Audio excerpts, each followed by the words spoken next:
আসসালামু আলাইকুম। হ্যালো শিক্ষার্থী বন্ধুরা, তোমরা সবাই কেমন আছো? আমি রাকিবুল হাসান তোমাদের সামনে আরেকটি লেসন নিয়ে উপস্থিত হয়েছি। দেখো শিক্ষার্থী বন্ধুরা, এখানে লেখা আছে ইউনিট 6।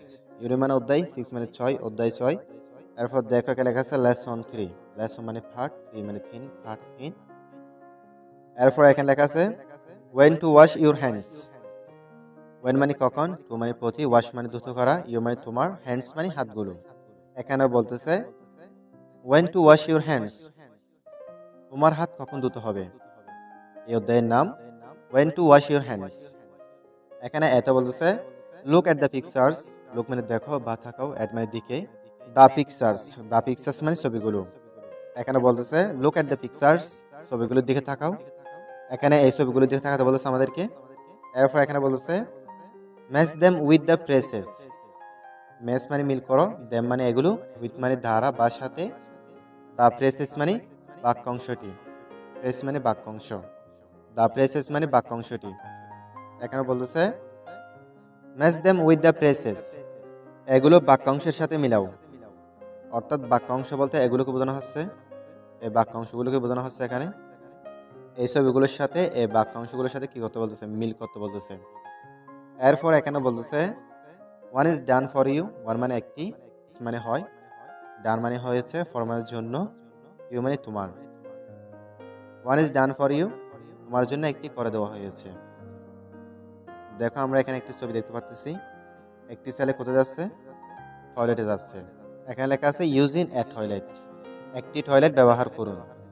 এরপর আমরা দেখতে পাচ্ছি এই ছবিটিতে তিনজন ছেলে মেয়ে কি করতেছে, মাঠ থেকে কাগজ নিচ্ছে, নোংরা নিচ্ছে।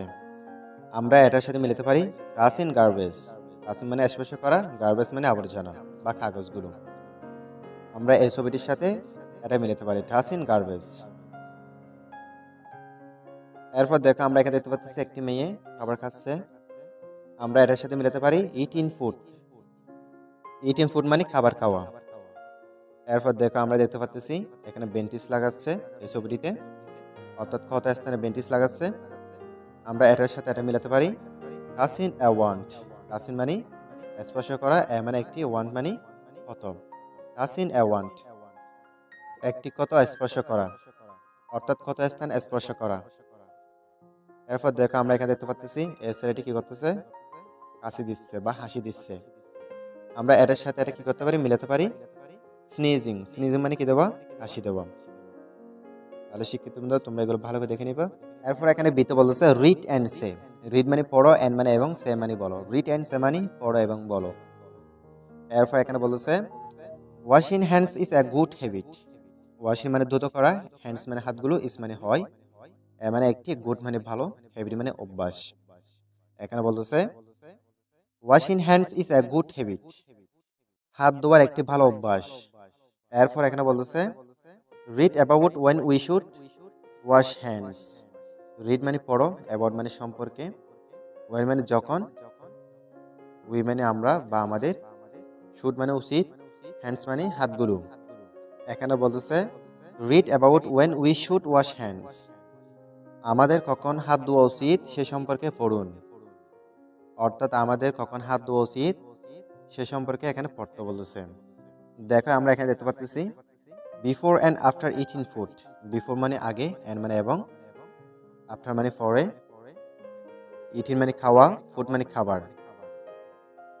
এখানে বলতেছে before and after eating food, খাবার খাওয়ার আগে এবং পরে।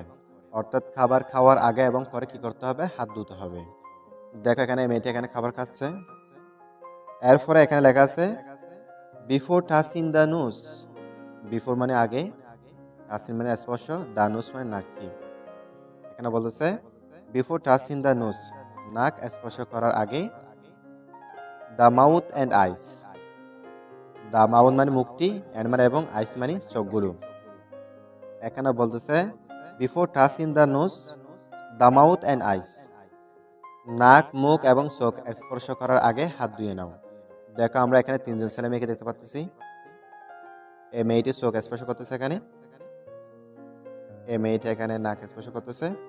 এরপর এই ছেলেটি এখানে কি করতেছে, মুখ স্পর্শ করতেছে। এরপর এখানে আছে বিফোর টাচিং এ ওয়ান্ট। বিফোর মানে আগে, টাচিং মানে স্পর্শ, এ ওয়ান্ট মানে একটি ক্ষত। এখানে বলতেছে বিফোর টাচিং এ ওয়ান্ড, ক্ষত স্পর্শ করার আগে, অর্থাৎ ক্ষত স্পর্শ করার আগে হাত ধুয়ে নিতে হবে। এখানে আমরা দেখতে পাচ্ছি, দেখো এই ছবিটিতে এই ক্ষত স্থানে কি করতেছে, বেন্টিস লাগাচ্ছে। তাহলে ক্ষত স্থান ধরার আগে কি করতে হবে, হাত ধুয়ে নিতে হবে। এরপর এখানে আছে আফটার ইউজিং দ্য টয়লেট মানে টয়লেটটি বা শৌচাগার।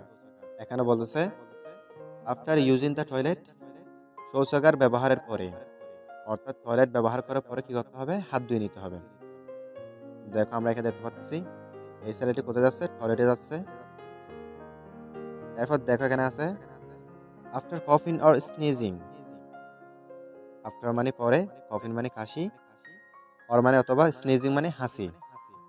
এখানে বলতেছে আফটার কফিং অর স্নিজিং, হাসি এবং কাশির পরে, অর্থাৎ কাশি এবং কাশির পরে কি করতে হবে, হাত ধুয়ে নিতে হবে। দেখো এই ছেলেটি কি করতেছে, কাশতেছে। এরপর এখানে আছে দেখো after touching a pet or an animal, after মানে পরে, টাচিং মানে স্পর্শ, এ পেট মানে একটি পোষা প্রাণী, অর মানে অথবা, অ্যান অ্যানিমেল প্রাণী। After touching a pet or an animal, পোষা প্রাণী এবং প্রাণী স্পর্শ করার পরে, অর্থাৎ প্রাণী স্পর্শ করার পরে কি করতে হবে, হাত দিয়ে ফেলতে হবে। আমরা এই ছবিটিতে দেখতে পাচ্ছি, দেখো। এরপর এখানে আছে আফটার প্লেইং আউটসাইড, আফটার মানে পরে, প্লেইং মানে খেলা, আউটসাইড মানে বাহিরে। আফটার প্লেইং আউটসাইড, বাহিরে খেলা খেলার পরে, অর্থাৎ বাহিরে খেলা খেলার পরে কি করতে হবে, হাত ধুয়ে নিতে হবে। দেখো এখানে খেলা খেলতেছে ওরা। এরপর দেখো এখানে আছে আফটার টাচিং গার্বেজ, আফটার মানে পরে, টাচিং মানে স্পর্শ, গার্বেজ মানে আবর্জনা। আফটার টাচিং গার্বেজ, আবর্জনা স্পর্শ করার পরে কি করতে হবে, হাত দিয়ে ফেলতে হবে। দেখো এই ছেলে মেয়েগুলো কি করতেছে, আবর্জনা স্পর্শ করতেছে। এরপর এখানে বলতেছে ওয়াশ ইউর হ্যান্ডস, তোমার হাত ধুয়ে নাও। During this times to stay healthy, wash your hands during this times to stay healthy, সুস্থ থাকতে এই সময়ে হাত ধুয়ে নিন। অর্থাৎ আমরা উপরে যেগুলো পড়েছিলাম এগুলো করার পর এবং করার আগে হাত ধুয়ে ফেলতে হবে, ভালো করে হাত ধুয়ে ফেলতে হবে, তাহলে আমরা সুস্থ থাকতে পারবো। তাহলে শিক্ষিত বন্ধুরা, তোমরা এগুলো ভালো করে দেখে নিবা।